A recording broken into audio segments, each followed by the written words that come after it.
Here we go, Chapter 13 of Lois Lowry's Willoughbys. The Obsequious Postmaster. Far away in a small village in northwest Switzerland, the postmaster was diligently sorting the incoming mail, as he did every morning. He was a tall, thin man with a jutting chin and large, clumsy hands. His name was Hans Peter von Schusseldorf. He lived alone in a village with his dog, Horst, who came with him each morning to work and now lay snoring on the floor in the tiny post office. "Ah!" exclaimed the postmaster in frustration as once again he dropped several letters onto the wooden floor. Horst opened one eye, yawned, and then rose to his large feet, ambled over, picked up the dropped letters with his mouth, and gave them back to the postmaster. "Danke," the postmaster said to the dog. He was grateful for the help because it was difficult for him to bend. He had been frozen solid once, years before, while climbing a nearby mountain, and though he had been successfully thawed after his rescue, his joints remained stiff. With the retrieved mail back in hand, he continued his sorting. The wall behind him was lined with postal boxes. It was where the village inhabitants collected their mail. One by one, he added letters to the small boxes. The tiny bell at the top of the door rang as a woman entered with her little boy. He recognized her because she came each day for her mail, though she rarely received anything except her utility bills and an occasional advertising brochure. "Guten Tag, Frau," he began to greet her in his usual friendly fashion, and then remembered the language situation. This woman only spoke English. He corrected himself. "I mean, good morning." He glanced towards the box with the M section, remembering her initial, but M was empty. "No mail for you, I am afraid. But I have not finished sorting yet, so perhaps you will wait?" He hoped she would. He was a bachelor, after all, and this was a lone woman, not unattractive, tall and thin like himself, and a little mysterious. Hans Peter liked mysteries. All he knew about this woman was that she had been buried within a luxurious railroad car for years by an avalanche with her child, but had survived. He had heard that when the rescuers finally reached her, she was wearing a silk dress, had her hair curled and combed, and was sipping tea while she read a book about whales. Her first words upon rescue, he had heard, were, "Thank goodness, I have read this book 42 times, and every other one even more than that." Feeling that it would be rude to not include her child in this greeting, though in truth he did not much like children, the postmaster turned to the boy and repeated, "Good morning." "He speaks German," the woman said, and the postmaster smiled painfully and said, "Guten Tag," to the boy. His smile was pained because he had heard the boy try to speak what he thought was German, and he simply used English words by adding extra syllables with vaguely dramatic sounding. "Hello, Schliffwolfin," the boy said cheerfully. "Nice day, isn't it?" Everyone in the village thought it would be rude to point out the flawed German and help the child to learn the language correctly. The Swiss are scrumptiously polite. Even the schoolmaster who taught all the village children, including this strange little boy who had spent his formative years buried in a train car, simply ignored the odd attempt at the language. At least the child was good at math. The woman looked at the postal boxes somewhat critically. "Your filing system leaves much to be desired. You put an S into the C box. I expect a clumsy error. In addition, the envelopes are not aligned well and they should be straightened thusly." She walked briskly behind the counter, removed several letters, lined them up by the corners, tapped them on the countertop to perfect alignment, and then replaced them in the box.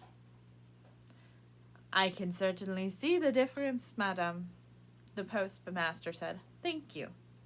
He did admire the woman's skill with her hands and her quickness in which she was now organizing the boxes. He found himself thinking that he liked her hair as well, the way it fell around her shoulders in soft, luxuriant waves, and her lips, the redness and moistness of them. He turned away embarrassed at his own thoughts. "Do you need any stamps today, Frau?" he asked, or should I call you Mrs.? It's Miss, she replied, or in your language I expect it is what, Fräulein? She chuckled lightly and straightened the fingers of her gloves carefully, because there was a small wrinkle at one knuckle, and the wrinkles made her nervous and fretful. It would be Frau, he said politely, almost bowing, because you are a married woman.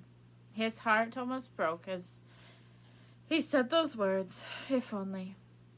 No, Postmaster von Schusseldorf, I am not, she said. I beg your pardon, madame, but for many years I have been mailing off letters, some marked urgent to Herr Melinoff. Before you were found, I sent letters from rescue workers. Some were so sad. I remember the day when they thought they had located you, but proved to only be the rusty remains of a snowplow that was buried back in 1949. Such hopes dashed. Disappointing news for her husband, they told me that day. I remember. I believe it was 4 years ago. Ex-husband, the woman announced in a clipped voice. Could it be? Dare he hope? The postmaster placed his hand over his heart, which beat nervously under his blue uniform. I see. Perhaps I misunderstood, madam. Darling, she said, and the postmaster's heart leaped, but then realized it was her son whom she spoke. Stand up straight so that your trouser lengths are not mismatched. It makes me very nervous when things are not in order. The boy, who had been sprawled on the floor patting the dog, stood up straight at his mother's command. He was not wearing trousers exactly, but the postmaster did not want to correct her. The boy was wearing lederhosen, short leather pants that were common among the folk villages of Switzerland. Below the lederhosen, his knees were thin and knobbly. High woolen socks encased his lower legs. Is that better, Mutti? Nice and straight? You know I don't speak German, dear, she replied. Ach, I've forgotten Sie Punkt. Sorry, Brauten, the boy said. Are my pant legs nice and straight now? She examined him and nodded. Yes. Try to stand with your weight evenly distributed, won't you, dear? And adjust your shirt collar, she then told her son. I was just explaining to the postmaster that I am no longer married. She glanced towards the counter where Hans Peter stood.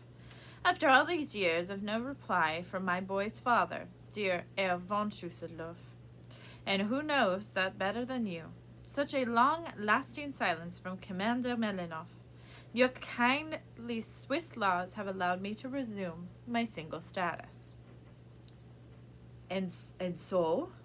The postmaster stammered. Yes, I am available, she said to him. Please smooth your lapel. It's a little mussed. Amused. And see if perhaps tomorrow morning, when you shave, you could even those sideburns. I believe the right one is a fraction shorter than the left. Yes, of course. Thank you for bringing it to my attention. Come along now, son, she turned to the boy. I want to be at the market precisely 5 minutes past 10. We're already 20 seconds behind. How he loved a woman who was so precise, just like a Swiss train coming into the station. Hans Peter allowed himself to hope, for the first time in his life, for a future that might perhaps include a postmistress. He bowed to her, clicking his heels slightly, and she nodded a polite goodbye. Schlie you later, Alligatorplatz, the boy said. Bye-bye, Horsfist, he added, speaking to the dog. Then he followed his mother out of the post office and into the village's main street, watching the woman's tall, straight back as she walked toward the market. The postmaster fingered his sideburns and planned his next morning's meticulous shave with a shiver of excitement.